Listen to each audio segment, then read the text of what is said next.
상황 파악이 안 된 경우가 있다면 어떻게 해야 할까요? 안녕하세요. 하루를 말씀으로 시작하는 오늘의 묵상입니다.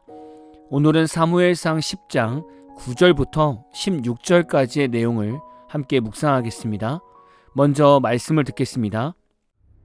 그가 사무엘에게서 떠나려고 몸을 돌이킬 때 하나님이 새 마음을 주셨고 그날 그 징조도 다 응하니라. 그들이 산에 이를 때에 선지자의 무리가 그를 영접하고 하나님의 영이 사울에게 크게 임함으로 그가 그들 중에서 예언을 하니 전에 사울을 알던 모든 사람들이 사울이 선지자들과 함께 예언함을 보고 서로 이르되 기스의 아들에게 무슨 일이 일어났느냐? 사울도 선지자들 중에 있느냐? 그곳에 어떤 사람은 말하여 이르되 그들의 아버지가 누구냐? 한지라. 그러므로 속담이 되어 이르되 사울도 선지자들 중에 있느냐 하더라. 사울이 예언하기를 마치고 산당으로 가니라. 사울의 숙부가 사울과 그의 사환에게 이르되 너희가 어디로 갔더냐? 암나기를 찾다가 찾지 못하므로 사무엘에게 갔었나이다. 청하노니 사무엘이 너희에게 이른 말을 내게 말하라. 그가 암나기들을 찾았다고 우리에게 분명히 말하더이다. 하고 사무엘이 말하던 나라의 일은 말하지 아니하니라. 우리는 살아가면서 여러 상황들을 맞이하게 됩니다. 때로는 우리의 예상대로 상황이 펼쳐질 수 있고 때로는 우리의 예상을 빗나가는 상황이 펼쳐질 수 있습니다. 보통 교회에서나 사회에서 갑자기 어떤 직책을 맡게 되면 여러 생각들을 하게 됩니다. 내가 잘할 수 있을까? 내가 이 일에 적합한 사람인가를 생각하게 될 것입니다. 여러분은 내 예상에서 벗어나고 내가 아직 이해가 되지 않는 상황이 있다면 이때 어떻게 하십니까? 사람의 성격에 따라 다를 수 있지만 많은 사람들이 예상 밖의 일이 생기거나 내가 이해되지 않는 일이 생겼을 때 할래 말래 이 둘 중에 하나로 결정을 짓는 경우가 많습니다. 그런데 인생에서 모든 일을 순간의 판단을 가지고 할래 말래로 풀어가기에는 너무나 심각하고 중요한 일들이 많습니다. 과연 우리는 하나님 안에서 이해가 되지 않는 상황이 올 때 어떻게 반응하는 것이 아름다운 모습일까요? 여러분이 사울의 입장이라고 생각하신다면 앞의 내용이 다 이해가 되고 받아들여지고 그 안에서 기쁨을 누리실 수 있으실까요? 사무엘이 갑자기 이런저런 징조를 말하고 그 말에 성취가 있고 사울은 왕이 된다는 상상치 못한 이야기를 들었는데 그 상황에서 사울이 할래 말래로 바로 결정을 지을 수 있을까요? 예를 들면 어느 날 갑자기 여러분에게 교회에서 전화가 와서 성도 500명 되는 대교구의 구역장이 되어달라고 부탁을 한다면 여러분은 할래 말래로 바로 대답하실 수 있겠습니까? 이런 상황이 오기까지는 많은 일들과 상황이 있지 않았겠습니까? 그래서 충분히 그 상황에 대해 듣고 기도하고 고민하고 생각할 시간을 가져야 하지 않을까요? 지금 사울의 생각은 얼마나 복잡하겠습니까?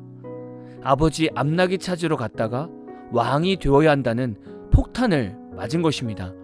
심지어는 9절에 보면 사무엘에게서 떠나고 몸을 돌이켰을 때 그날 그 징조가 다 응했다고 말씀합니다. 지금 사울 안에서는 모든 것이 믿겨지지 않는 상황인데 사무엘의 말에 따라 모든 징조들이 다 응했다면 사울은 왕을 하고 싶지 않아도 해야 하는 상황이 된 것입니다. 여기서 사울이 무슨 표현을 해야 할까요? 여러분이라면 친한 지인들한테 내가 곧 왕이 된다라고 자신 있게 자랑할 수 있으시겠습니까? 지금 사울의 생각과 마음은 상당히 복잡해서 누구에게 무엇을 어떻게 말해야 할지 전혀 정리가 안 된 상태입니다. 사울은 자신의 고향으로 돌아갔을 때 숙부가 사울에게 그동안에 어떤 일이 있었는지 묻게 됩니다. 이때 사울은 사무엘을 만난 이야기를 했지만 사무엘이 말한 나라의 일에 대해서는 말하지 않았습니다. 사울은 겸손해서 자신이 왕이 될 것이라는 말을 하지 않은 것이 아닙니다. 지금 사울은 마음과 생각이 복잡하기 때문에 공식적으로 세워지기 전까지 말할 수 없었던 겁니다. 만약에 이때 사울이 숙부에게 자신이 왕이 될 것이라고 말했다면 그럼 사울의 상황도 매우 난처해질 수 있고 주변 사람들에게 참 많은 이야기를 들을 수 있었을 겁니다. 예를 들면 주변 친구들이 왕을 왜 수락했느냐, 이제 당신은 하나님과 단절된 사람이다 라고 정죄하는 지인들이 생길 수도 있고, 어떤 지인은 앞으로 내 일 좀 잘 봐달라고 청탁하는 경우도 많이 생길 수 있었을 겁니다. 만약에 사울처럼 머리가 복잡하고 아직 정리가 안 된 상황이 있으시면 이때는 그냥 잠잠히 기도하시고 하나님과 함께 그 마음을 정리하는 것이 좋습니다. 다시 말하면 때로는 내 안에서 소화가 되지 않은 일들이 있다면 침묵이 답일 수 있습니다. 침묵이 왜 중요할까요? 교회에서나 회사에서 종종 엉뚱한 소문이 도는 경우가 있습니다. 이런 잘못된 소문이 도는 이유는 서로 불확실한 일들을 자신 안에서 명확하게 정리하지 못하고 그냥 입 밖으로 내뱉기 때문입니다. 불확실한 말을 하면 그 말이 또 다른 말을 낳으면서 결국 당사자가 하지 않은 일들이 뻥튀기가 돼서 마치 한 것처럼 소문이 나고 이것으로 당사자는 큰 상처를 받게 됩니다. 혹시 하나님께서 여러분에게 주신 사명이 이해가 되지 않습니까? 혹시 여러분의 교회 목사님을 아직 파악하지 못한 부분이 있으십니까? 혹시 아직 여러분의 며느리와 사위가 어떤 사람인지 잘 모르십니까? 그럼 이런 일에 대해 쉽게 말하지 마시고요. 오히려 침묵하시면서 잠잠히 생각을 정리하십시오. 그럼 복잡한 일들이 한결 가벼워지고 생각보다 쉽게 풀리는 일들이 많아지실 겁니다. 이런 명언이 있더라고요.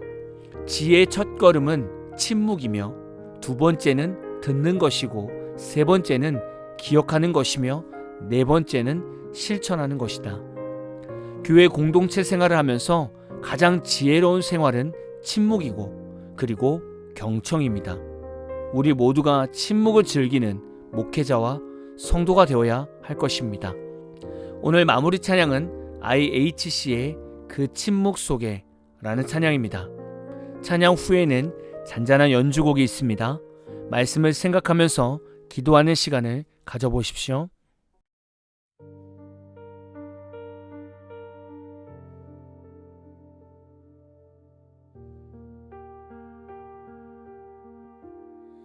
아무 말도 들리지 않는 이 밤, 하늘조차 숨을 멈춘 듯해 흔들리는 내 마음 깊은 곳, 주님 아직 나를 보고 계신가요? 작은 빛 하나 없는 길 위에 나의 믿음이 흔들려도 그 침묵 속에서도 주님은 일하고 계시네. 보이지 않아도 내 영혼은 알고 있네. 그 사랑이 여전히